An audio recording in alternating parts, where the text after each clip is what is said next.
Oui, vous avez bien vu le titre, aujourd'hui, Aoashi, meilleur que Blue Lock. Il y a du sang qui va couler, voilà, je le dis très clairement. Et ça va péter. Péter. Les fans de Blue Lock, vous n'êtes pas prêts à ce qui va se passer. Par tous les points, je vais vous prouver que Aoashi est un meilleur manga que Blue Lock. Et ça commence dès maintenant. Juste avant de commencer la vidéo, bien évidemment je précise, il y a des spoilers, on va spoiler ce qui se passe après les saisons 1 d'Aoashi et de Blue Lock. Donc voilà, t'es prévenu, il y a du spoil, sur ce, on peut commencer la vidéo. Je me suis dit quand même qu'avant de commencer cette comparaison Aoashi Blue Lock, c'était bien de faire un petit résumé.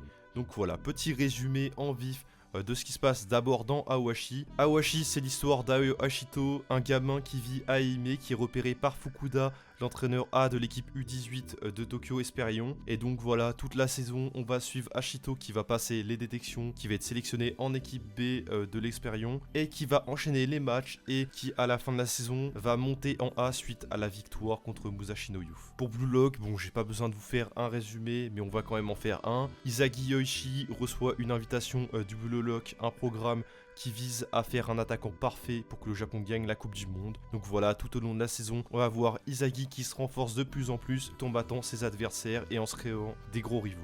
Donc voilà, le cadre a été posé. Vous voyez ce qui est Aoashi et Blue Lock si vous avez oublié. Maintenant, c'est l'heure de la comparaison. Le réalisme. Donc voilà, je le précise, je suis fan de football comme beaucoup, si je lis ces deux mangas-là, et c'est normal que je sois plus attiré par Aoashi que par Blue Lock. Déjà, dans Aoashi, on a plus de détails. On a plein de concepts, rien que le fait que des détections, l'équipe A, l'équipe B, l'équipe U18, l'équipe titulaire, des vrais postes, on nous présente différents types de pressing, les 5 couloirs. Donc voilà, on a plein de tactiques, on a plein de spécifications du football qui sont mises en place dans Aoashi, qui font que, en tant que fan de foot, t'apprécies un peu plus Aoashi que Blue Lock. On a aussi un protagoniste qui est un vrai poste atypique, parce que voilà, quand tu lis un manga de foot ou quand tu lis un manga de sport collectif, le personnage principal généralement c'est celui qui va mettre des points, qui va marquer des buts. Voilà, c'est quelqu'un, il est là. Aoashi, Ashito, c'est de base un buteur, voilà, comme je le dis, mais par la suite c'est un défenseur. Il est replacé en tant que défenseur gauche parce qu'il est pas assez bon pour devenir buteur. Et regardez, est-ce que c'est ennuyant? Non, c'est atypique et c'est tout aussi passionnant parce que aujourd'hui dans le football, les défenseurs, les latéraux surtout, ils doivent attaquer et défendre, ils doivent faire les deux. Et justement, c'est ce qu'on retrouve dans Washi, cette notion de latéral moderne, c'est-à-dire qu'il fait les deux, il participe à l'attaque et à la défense. Donc voilà, en termes de réalisme, Aoashi, il y est parfaitement, c'est carré. Blue Lock, tout le contraire. De base, on n'avait pas de vrai poste, parce que le but, bien évidemment, c'est de former l'attaquant parfait, donc tout le monde veut l'être. Mais ça change par la suite, et justement, je trouve que ça enlève de la saveur quand t'instaures justement cette règle de il y a que des buteurs, quand au final, par la suite, t'as des joueurs qui sont reconvertis, par exemple Gagamaru en tant que gardien, ou Shigiri en tant que latéral. Bon voilà, tu perds un peu de l'essence de l'œuvre. L'intrigue est plus rapide, on le sent, parce que le but du manga, c'est de former le buteur parfait pour le Japon. On a des gros noms qui sont déjà présents dès le début, et qui en plus se jouent déjà. On a par exemple les Noah, les Loki, tout ça, ça participe. Et bien évidemment, on a des techniques pas réalistes. On nous parle de métavision, on nous parle de flow. On est plus dans un shonen que un manga de sport. Pour le point du réalisme, il n'y a pas de débat, c'est Aoashi qui l'emporte. Les dessins, bon, ça va être un point très très rapide, les dessins c'est le gros plus de Blue Lock. C'est très bien dessiné et c'est facile à comprendre généralement. Je vais pas vous sortir des grandes explications, Blue Lock est mieux dessiné qu'Aoashi. Aoashi c'est peut-être un des seuls points négatifs de l'œuvre, c'est les dessins. C'est correct, hein, je vais pas non plus dire que c'est moche, hein, on a bien vu pire. Donc ouais, sur les dessins, voilà, point pour Blue Lock, GG, c'est votre dernier point.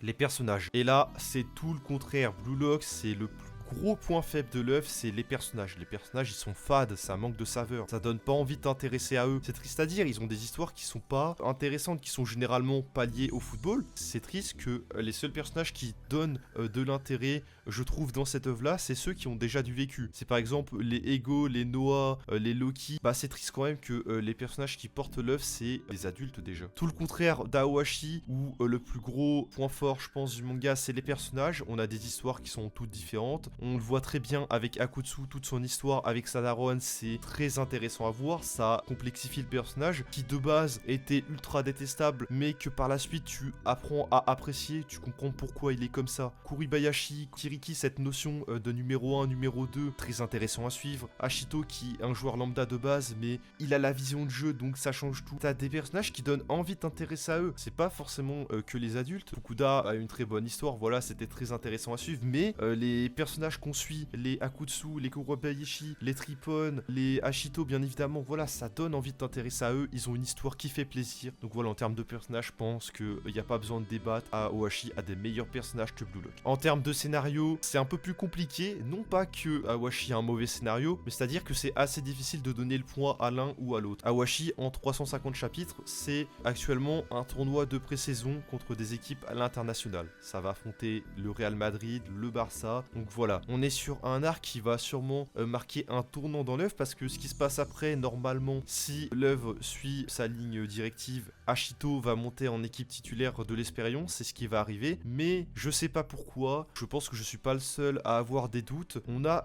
des repérages par des équipes européennes qui peuvent être faits. Je pense que on n'est pas à l'abri que à la fin de ce tournoi, Ashito n'aille pas en équipe titulaire de l'Espérion, qu'il aille direct en Europe, qu'il y ait un gros ou même une équipe qui joue peut-être l'Europe, je sais pas, le repère. Donc ouais, voilà, peut-être un repérage par une équipe européenne, peut-être aussi cet arc de la Coupe du Monde du 18, parce que on a déjà eu la notion d'équipe nationale qui a été mise en place, donc ça pourrait arriver. On sent une œuvre qui a le potentiel de faire beaucoup de chapitres. C'est pas pour me déplaire justement, parce que j'adore le foot et tant qu'on continue à me donner du bon, bah moi je mange. Donc ouais, Aoashi c'est très très flou, mais c'est pas pour me déplaire, le scénario peut vraiment partir dans tous les sens. Tout le contraire de Blue Lock, où bah tu sais déjà ce qui se passe, l'arc actuel, la Neo Egoist League, c'est des équipes européennes qui cherchent justement des joueurs. Donc voilà, on sait très bien que chaque joueur important va être transféré dans une équipe européenne à la fin justement de cet arc-là. Donc on va voir qu'est-ce qui va se passer. Tout ce qu'on sait, c'est que après cet arc-là, si tout se passe bien, on a la Coupe du Monde du 18 qui va arriver. On aura peut-être des séquences en Europe, mais je pense que logiquement l'arc final c'est la Coupe du Monde que le Japon va remporter parce que c'est un shonen et que c'est logique. Donc ouais, le chemin est bien plus défini dans Blue Lock. Certes, sur la suite, tu sens que Aoashi et Blue Lock vont avoir un tracé commun, mais c'est la manière dont c'est fait qui fait que l'un est mieux que l'autre. Aoashi, sur la longueur et même sur l'instant T, est un bien meilleur manga que Blue Lock. En termes d'émotion, j'ai même pas besoin d'en parler en fait. Déjà, on commence par l'animé. Je me souviens de cet épisode où Ashito, il est dans le train, il y a la paire de crampons de Sadaron qui l'ouvre, tu sens toute l'émotion, et même par la suite, on est clairement sur un gros plus d'Aoashi. Je me souviens aussi d'une scène qui m'avait tellement surpris, c'est le carton rouge d'Ashito contre l'équipe de Tripon. Ce carton rouge où, bah, tu pensais à ce moment-là que Ashito était intouchable, il pouvait rien lui arriver, il faisait des matchs de zinzin. Donc ouais, ça a été très très fort ce qui a été fait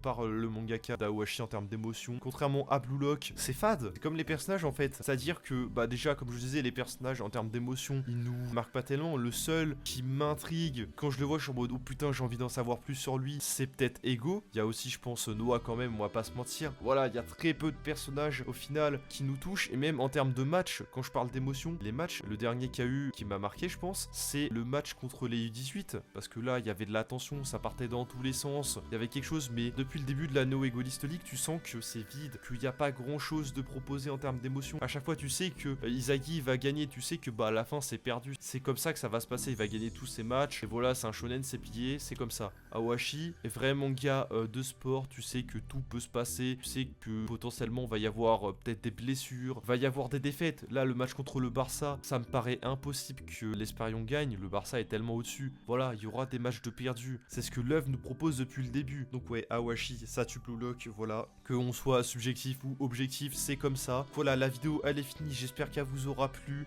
Si c'est le cas, n'hésitez pas à lâcher un pouce bleu, à vous abonner et à commenter. Et sur ce, c'était Miyuki pour vous servir.